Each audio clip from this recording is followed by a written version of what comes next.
ಆ ಜಿಲ್ಲೆಯಲ್ಲಿ ಕೆಲಸ ಮಾಡಿರೋದ್ರಿಂದ ಮಾನ್ಯ ಸಭಾಧ್ಯಕ್ಷರೇ, ಈಗಾಗಲೇ ಈ ವಿಚಾರದಲ್ಲಿ ಆಗಲೇ ಸಾಕಷ್ಟು ಚರ್ಚೆ ನಡೆದಿದೆ. ಭಾಳ ಮುಖ್ಯವಾಗಿ ಏನಿವತ್ತು ಗೃಹ ಸಚಿವರು ಮತ್ತು ಸರ್ಕಾರದ ಗಮನಕ್ಕೆ ತರಕ್ಕೆ ಏನು ಇಷ್ಟಪಡ್ತೀನಿ ಅಂದರೆ,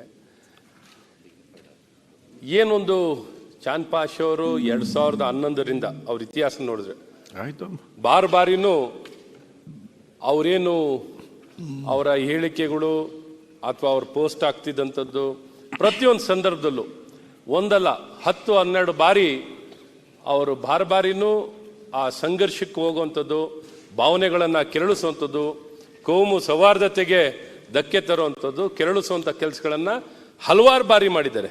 ಇಲ್ಲಿ ನಾನು ಹೇಳೋಂಥದ್ದೆಲ್ಲ ಬೇಕಾದ್ರೆ ನೀವೇ ಆ ಸ್ಟೇಟ್ಮೆಂಟ್ ಏನು ಆ ಪ್ರೊಸೀಡಿಂಗ್ಸ್ಗಳು ನೀವು ನೋಡಿ ಸಭಾಧ್ಯಕ್ಷರೇ. ಹಾಗಾಗಿ ವ್ಯಕ್ತಿ ಒಮ್ಮೆ ಅಲ್ಲ, ಅವನ ಗುಣ ಮತ್ತು ಅವನ ಬುದ್ಧಿ ಎಷ್ಟು ಕ್ಷಮೆಯನ್ನು ಮಾಡಿದ್ರು ಅವನ ಅವನಿಗಿರೋಂಥ ದ್ವೇಷ, ಆ ವೈಮನಸ್ಸು, ಆ ಒಂದು ಎಲ್ಲೋ ಒಂದು ಕಡೆ ಮನಸ್ಸು ಕರಗುವಂಥದ್ದಾಗುತ್ತೆ. ಆದರೆ ಈ ವ್ಯಕ್ತಿಯಲ್ಲಿ ಆ ರೀತಿ ಆ ಆಲೋಚನೆಗಳು ಇಲ್ಲ, ಆ ರೀತಿ ನಡವಳಿಕೆನೂ ಇಲ್ಲ. ಹ್ಯಾಬಿಚುವಲ್ ಮತ್ತು ದ್ವೇಷ ಸಿಕ್ಕಾಬಟ್ಟೆ. ನಾನು ನೋಡಿದಾಗ ಸಿಕ್ಕಾಬಟ್ಟೆ ದ್ವೇಷ. ನಿಮಗೂ ಗೊತ್ತಿರ್ಬೋದು ಸರ್, ಅವ್ರ ಬಗ್ಗೆ ಚಾಂದ್ ಪಾಷ ಅವರಿಗೆ ಉಪಮುಖ್ಯಮಂತ್ರಿಗಳಿಗೂ ಚೆನ್ನಾಗಿ ಗೊತ್ತಿರ್ಬೋದು.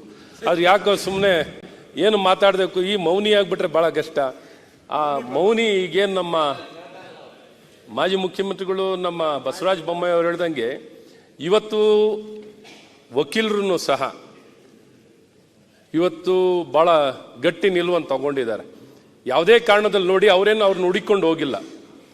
ಏನೊಂದು SDPI ಅವರು ಮತ್ತು PFI ಕಾರ್ಯಕರ್ತರು 40 ಜನ ಅವ್ರ ಕಚೇರಿಗೆ ಹೋಗಿ ಗಲಾಟೆ ಮಾಡಿರೋದು. ವಕೀಲರ ಕಚೇರಿಗೆ ಯಾರು ಹೋಗ್ತಾರೆ? ಅಲ್ಲಿ ವಕೀಲರು ಅಸೋಸಿಯೇಷನ್ ಕಚೇರಿಗೆ ಹೋಗಿ ಅವ್ರ ಅಸೋಸಿಯೇಷನ್ ಕಚೇರಿಗೆ ಹೋಗಿ ಅಲ್ಲಿ ಇವರು ಯಾವ ಕಾರಣದಲ್ಲಿ ನೀವು ಚಾಂದ್ ಪಾಷ ಮೇಲೆ ಕೇಸ್ ಹಾಕಿದ್ದೀರಾ ಅನ್ನೋಂಥ ಪ್ರಶ್ನೆ ಮಾಡೋಂಥದ್ದು ಅಥವಾ ಗಲಾಟೆ ಮಾಡೋಂಥದ್ದು, ಬೆದರಿಕೆ ಹಾಕುವಂಥದ್ದು ಇಲ್ಲ. ಕೇಳಿ, ಇದೆಲ್ಲೇನು ಸುಳ್ಳು ಕೇಳಿ. ಇವಾಗ ಪರಮೇಶ್ವರ್ ಅವರೇ ಗೃಹ ಸಚಿವರೇ ಉತ್ತರ ಕೊಡ್ತಾ ಹೇಳಿರುವಂಥದ್ದು ಭಾಳ ಸ್ಪಷ್ಟವಾಗಿ. ಇವನ್ ಅಲ್ಲಿ ನಿಮ್ಮ CC ಕ್ಯಾಮ್ರಾನು ಇಲ್ವಾ ಸರ್? ಅಲ್ಲಿ CC ಕ್ಯಾಮ್ರಾನು ಇದೆ. ಅಲ್ಲಿ ಆ CC ಕ್ಯಾಮ್ರಾದಲ್ಲಿ ಇರುವಂಥದ್ದು ಭಾಳ ಉಗ್ರವಾಗಿ ಅವರು ಇಲ್ಲೆಲ್ಲ ಒಂದು ಕಡೆ ಎದುರಿಸುವಂಥ ಪ್ರಯತ್ನವನ್ನು ಮಾಡಿದ್ದಾರೆ. ಮತ್ತು ನಿಮಗೆ ಗೊತ್ತು, PFI SDPI ಸಭಾಧ್ಯಕ್ಷರೇ, ನಿಮಗೆ ಗೊತ್ತು, ನಿಮ್ಮ ಕ್ಷೇತ್ರದಲ್ಲಿ ನಿಮ್ಮ ಅನುಭವನು ಹೇಗೆ ಅವ್ರು ಇರ್ತಾರೆ ಅಂತ ನಿಮಗೆ ಗೊತ್ತಿದೆ. ನಿಮಗೂ ಎಷ್ಟು ಕಿರುಕುಳ ಕೊಡ್ತಾರೆ, ನಿಮಗೂ ಎಷ್ಟು ಕಾಟ ಕೊಟ್ಟಿದ್ದಾರೆ. ನೀವು ಎಷ್ಟು ಕಿರುಕುಳ ಕೊಡ್ತಾರೆ ನಂಗೆ ಗೊತ್ತಿಲ್ಲ. ನಾವು ನಮ್ಮಷ್ಟು ಅದೇನು ಸಿದ್ದರಾಮಯ್ಯರು ಕೆಟ್ಟೋದ್ವ? ನಾವು ಇಲ್ಲ. ನಾವು ಇಲ್ಲಿ ಭಾಳ ನೋಡ್ರಿ ಪ್ರತಿಪಕ್ಷ ನಾಯಕರು ಎಷ್ಟು ಸ್ನೇಹಜೀವಿಗಳು, ಎಷ್ಟು ಹೇಳಿದ್ರು ಸಮಾಧಾನದಲ್ಲಿ ಮಾತಾಡ್ತೀವಿ. ಹಂಗೇನಿಲ್ಲ ನಾವು. ತನ್ವಿ ಶೇಟ್ ಆಗಲಿ, ಇನ್ನು ಬೇರೆಯವ್ರಿಗೆ ನಿಮಗೂ ಗೊತ್ತಿದೆ. ಇಂಟೆಲಿಜೆನ್ಸ್ ವರದಿ ಪರಮೇಶ್ವರ್ಗೂ ಗೊತ್ತಿದೆ. ಎಲ್ಲ ನೀವು ಹೆಂಗೆ ಹೇಳ್ಕೊಡ್ತೀರ ಹಂಗೆ ಮಾಡ್ತೀನಿ ಕೃಷ್ಣ ಬೈರೇಗೌಡ್ರೆ.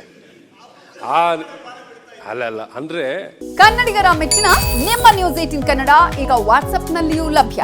ಕರ್ನಾಟಕ ಮತ್ತು ದೇಶ ವಿದೇಶದ 360 ಡಿಗ್ರಿ ಸುದ್ದಿ ವಿವರವನ್ನ ನೀವು ನಿಮ್ಮ ಕೈ ಬೆರಳುಗಳಲ್ಲಿಯೇ ಪಡೆಯೋದಿಕ್ಕೆ ಈ QR ಕೋಡ್ ಅನ್ನ ಸ್ಕ್ಯಾನ್ ಮಾಡಿ.